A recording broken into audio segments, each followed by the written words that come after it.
Yes. Yes. Oh. Oh.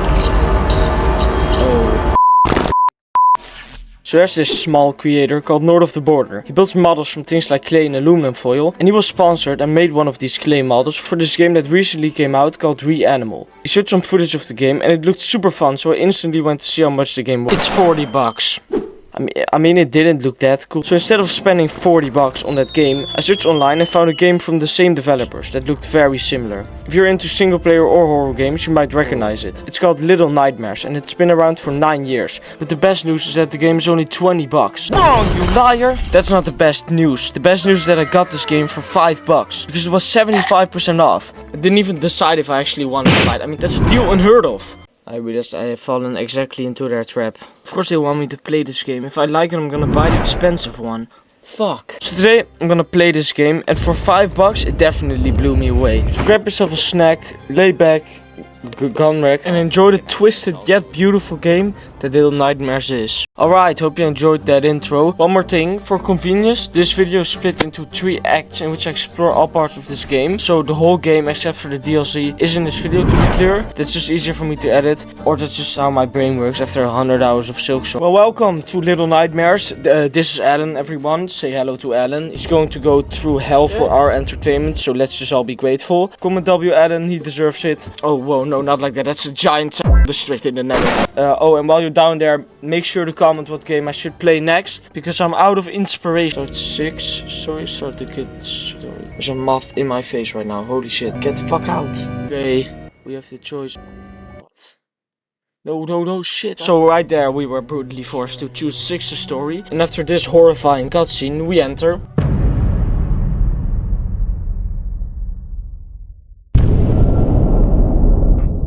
We arrived in the depths of the mall in a suitcase. I learned how to use a lighter, which, surprise, it gives you light. I don't know how to finish this sentence. And with this newfound ability, I lit a candle and started exploring. So right now this game seems pretty chill, to be honest. There's a dead man hanging from the ceiling. Oh shit, I didn't even see that. I got you, bro. Oh, that's awful. Can I grab him? His name, the Hanging Man.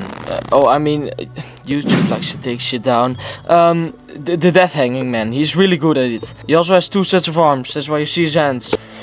This isn't gonna work. It's AI, YouTube. Nobody really knows who this man is. There are, of course, a lot of theories out there, but he is and has been a very mysterious character of the Little Nightmares series ever since its existence. I won't spoiler anything, but I do have a favorite theory, which I will link in the description of this video for after you watch this video, if you want to see it. I didn't make it, don't worry, I'm not self-promoting. By the way, if you are interested in the game Silksong, definitely make sure to check out my... Yeah, I'm gonna use this. I don't think you need it anymore. I kept going while now being a little more conscious of the fact that this is a horror game. Lighter. And I stumbled upon my first enemy. Found in the depths of this wobbling place Alan got stranded in, you stumble upon these simple leeches which will kill you if you get too close to them. But they're pretty slow and easy to dodge, so you shouldn't have any problem dodging them. Also, here's what dying looks like. I did that only out of curiosity. After some time I finally escaped those awful depths, where I was dodging leeches and rainwater everywhere I went. Yay, that's good, right? Fuck no, it only gets worse. What happens if it gets much fucking worse? We get our first sign of this immediately after leaving the depths. Up there you can see Roger. Roger is going to give us a warm welcome in a bit. More about that later, but first we gotta get to him. So more walking to the right, that is. Something I haven't mentioned yet is what this game really is. Yes, it is a horror game and also the first one I ever played, but so do you. But not just that. You see, to actually get further into the game and not make it a walking simulator, the game contains a lot of puzzles we need to solve before we're able to progress. I really enjoyed this about this game. It made it so I wasn't just dodging monsters the whole time. While playing, it also made me curious to what the next room might have in store. Anyway, we chased Roger for a bit, finding this weird playground. This playground was linked to a prison system. Yeah, they're locking up kids. This is supported by all of the cages that I found after dodging this eye, who works as some kind of guard, turning escaping children into stone. So yeah, they're locking up kids. Pretty terrible. It gets worse again, and not just a little bit. It gets way fucking worse the more I play this game. We climbed to the top, and then I turned right. I need to save the... Oh. What the fuck? What the fuck is that?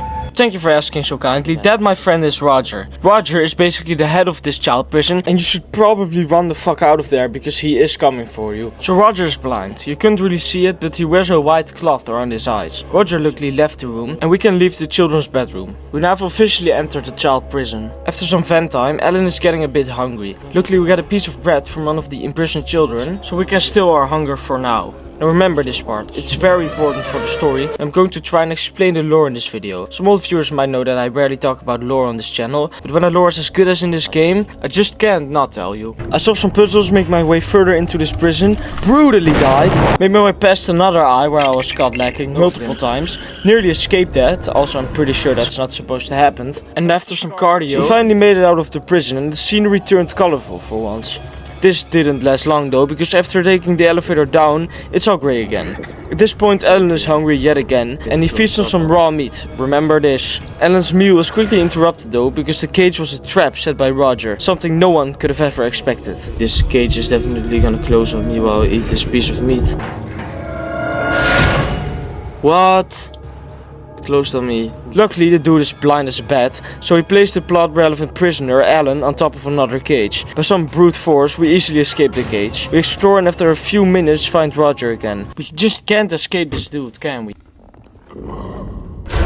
Alan, we are so fucked.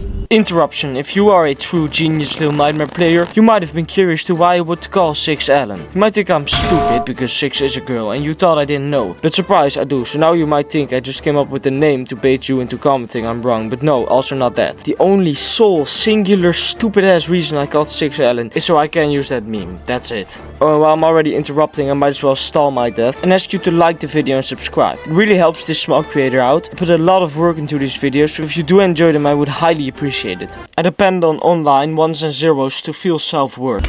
No. Well, no need to worry. I can outrun this guy. No, I can't. Fuck. That might have seemed stupid, but because I'm cool as fuck, I pulled this off. Run, run, run, run, run. Bang. Roger instantly gave up on his hopes and dreams, probably because he can't open the door. Fuck. And I found myself in this room where I needed to open this hole using the sting to escape. I might just be good at overcomplicating because I thought I needed to trap Roger instead of going through it myself. It went as well as you would have expected, but after a few minutes I finally figured it out and escaped Roger for like the third time by now. I found myself in a room full of shoes getting chased by, well, by something. And then Roger showed up again. Oh my fucking god. I ran to a hallway filled with pipes and long-armed monster creatures trying to grab me into an elevator at the end. Well, this is awkward. What? How? I got snitched on, bro. I sound so tired in this recording, holy shit. In classic KCSR fashion, I gave up. Also probably because it was midnight by then. Chase down, that's pretty cool though. It's the next day, we find ourselves in Roger's floor. Also, why does this man have so many dolls? I used something that has led to the absolute dominance of the human race, brain power, and distracted Roger to escape. We make our way through a few rooms with the focus on his library, because I don't know if you had realized, but this man can't read. We used the TV this time to distract Roger again and get this key to rise this piano hanging from the ceiling so we can jump to the other side. I'm not close to making that. I said get this key, fuck's sake. Let the piano swing once, then jump to the other side. After that, kill yourself with steam. Push this minecart in front of the steam. Go through some more vents, holy shit. And we have made it to the final standoff. Roger against Alan. We get chased once more into our arena where Roger sticks his arms under this barely open door. The only thing holding it all in place? A cage, barely holding on. Our objective? Break off the two final iron bars on this cage to close the door, if you know what I mean. It took me a while before I realized I had to break the cage. And after finding out what I had to do, it still took me a few minutes, but I finally did it.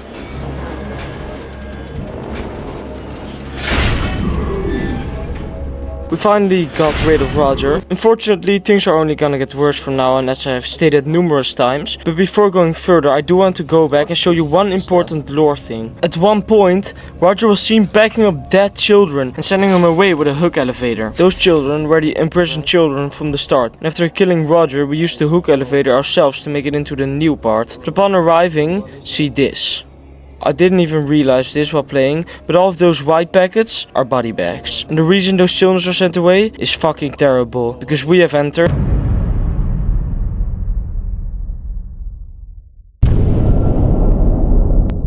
The kitchen. The kitchen.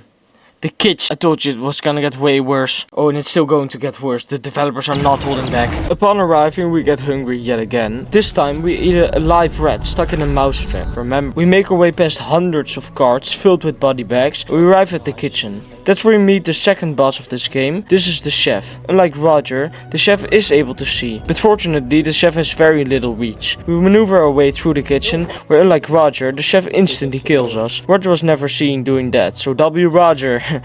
We get past him and find a locked door. We make our way past fish that have been laying there for probably years, because I really don't see how the chef could possibly get there. And make our way past this toilet. Or well, toilets, because it's like very fat, right? We run back a bit further and find an elevator which brings us back to the kitchen. Right, where after going back again, we enter his bedroom. And what's that? No need to worry, that's just the chef, right? Bad news, it's not. The boss isn't just the chef. These are the twin chefs. Also, calm down, the knocking was me, I'm so sorry for that. Let me know in the comments if you fell for it, it's so realistic. I would like to call them Sunshine and Rainbow, and they're only here to kill me. Oh, and also cook dead children. But why though? You'll find out later. Ah, I see it. Rainbow leaves the room and we get the opportunity to steal the key. Using the elevator and some epic maneuvering, we open the locked door. We find ourselves in a room with a giant meat grinder, and after throwing 3 pieces of meat in it, create a sausage rope that we can use to get to the next room. In the next room, we can find another elevator.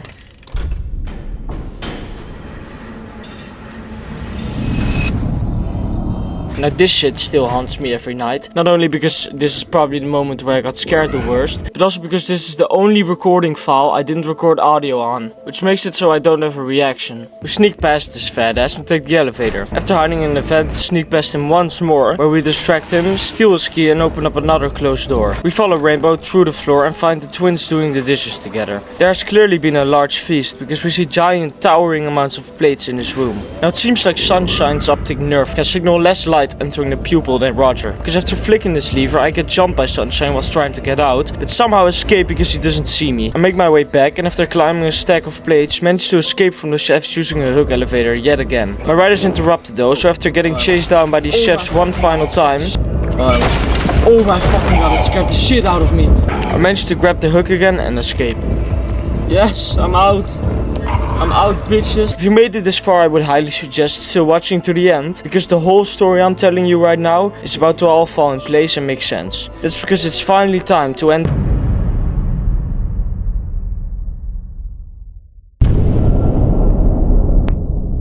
We start with a beautiful scenery of the outside world. The bright yellow colors really make this part of the game memorable, because it's such a contrast from the constant grey. Something that immediately catches most of our minds is that we seem to be on a ship. Wow, I'm on a ship. This explains the bad decision making of our POV whilst playing this game. Something else you immediately see is a group of people walking into the ship, but more about them later. We climb up to another hole in the ship, Insane drone shot. get one final beautiful look over the massive sea before us, and it's back to grey claustrophobic rooms again. We make our way into the ship, walking behind all of the people entering, and also get a closer look at them. They seem to be, except for the extremely inhuman weight, regular people, something that caught my attention while playing. The skin tone is like a skin tone considered human and not rotting flesh tone. We can also see that some of them wear masks. All of these people are the passengers of the ship, the ones with the mask being the higher class passengers. You might already see where this is going, but let's continue. We walk around for a bit, continuing to follow the passengers. That's where we spot the lady from the beginning cutscene of this game, reviewing the arriving passengers. We continue making our way through some rooms that actually have a nice Japanese looking interior. We make our way through rooms, bars and tables with enormous amounts of food. I see all of the arriving passengers enjoy their meal. Some passengers even try to grab and consume me as well, but most stay seated because they're unable to walk. Yes, they. What? Consequence of their weight. Though the passengers who are trying to catch us are also very limited, being unable to walk or even stand up. I continue my way through them all. That's the name of the ship. Absolutely obliterate the ankles this guy has left. And that's where we get the pleasant surprise of meeting Sunshine again. I accidentally break this mirror. Is that a chair? Who wants to see these people shit? But in the next room we see this. You can see the silhouette of someone cutting up a passenger of the mall. In the next room we see another passenger sleeping, presumably knocked out by something because he doesn't wake up from the fresh smell smell of child. What? I swear if this video gets demonetized, I'm gonna be so fucking pissed. I would totally get it, but I would still be pissed. It's AI, YouTube, it's not real, you can clearly see that. We get chased down by a large group of passengers one final time. And they go as far as throwing themselves off a balcony just to try and eat me. This is where we get hungry one more time, and I will just let this moment play out. Yes. Yes. Oh. Oh. Oh. Oh. Oh. No. Why?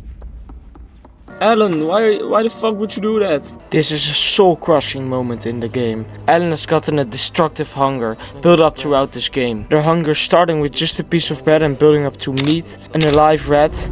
And now, this hunger has reached the point of no return. The gnome was clearly reaching out a sausage to Alan, but this destructive hunger has caused Alan to go insane, eating the alive gnome instead. Now this gnome was way more significant to the story than you might think, and to find out why, we can only keep playing. We continue our way, finding ourselves in the ladies' quarters, a place filled with broken mirrors and giant dolls, where we managed to escape from her long enough to find a mirror that is still intact. Now the lady is the head of the mall, driving the operation, driving the cycle. You see, you probably already recognized it. The mall is not a ship, it's a system servicing once a year, a continuous cycle. Let's take a look back at everything. We started here in the depths and moved into the child prison. We meet Roger and see him sending off dead children away to the kitchen. Upon arriving in the kitchen after chopping Roger's arms off, we see hundreds of these children and all sorts of other foods as well. Continuing our way further, we see tall stacks of plates and finally arrive on the surface level of the mall, where we see hundreds of passengers eating. After their time has come, the passengers are then cut up themselves and join the cycle. After them, another group of passengers arrive on the mall a year later, and the cycle continues. It's a very dark story that reflects on the youth's consumerism and constant need for more of ourselves. As Six makes her way through the mall, she gets more and more hungry, the longer she stays in this place, and eventually turns into the monster herself. We end the game with a final standoff against the lady, who herself has a sickened relationship to beauty, seen with all of the mirrors, her mask, and skinny build opposite of most other characters, which is another reflection to society. In the standoff, we confront her with herself using the mirror. After blasting her with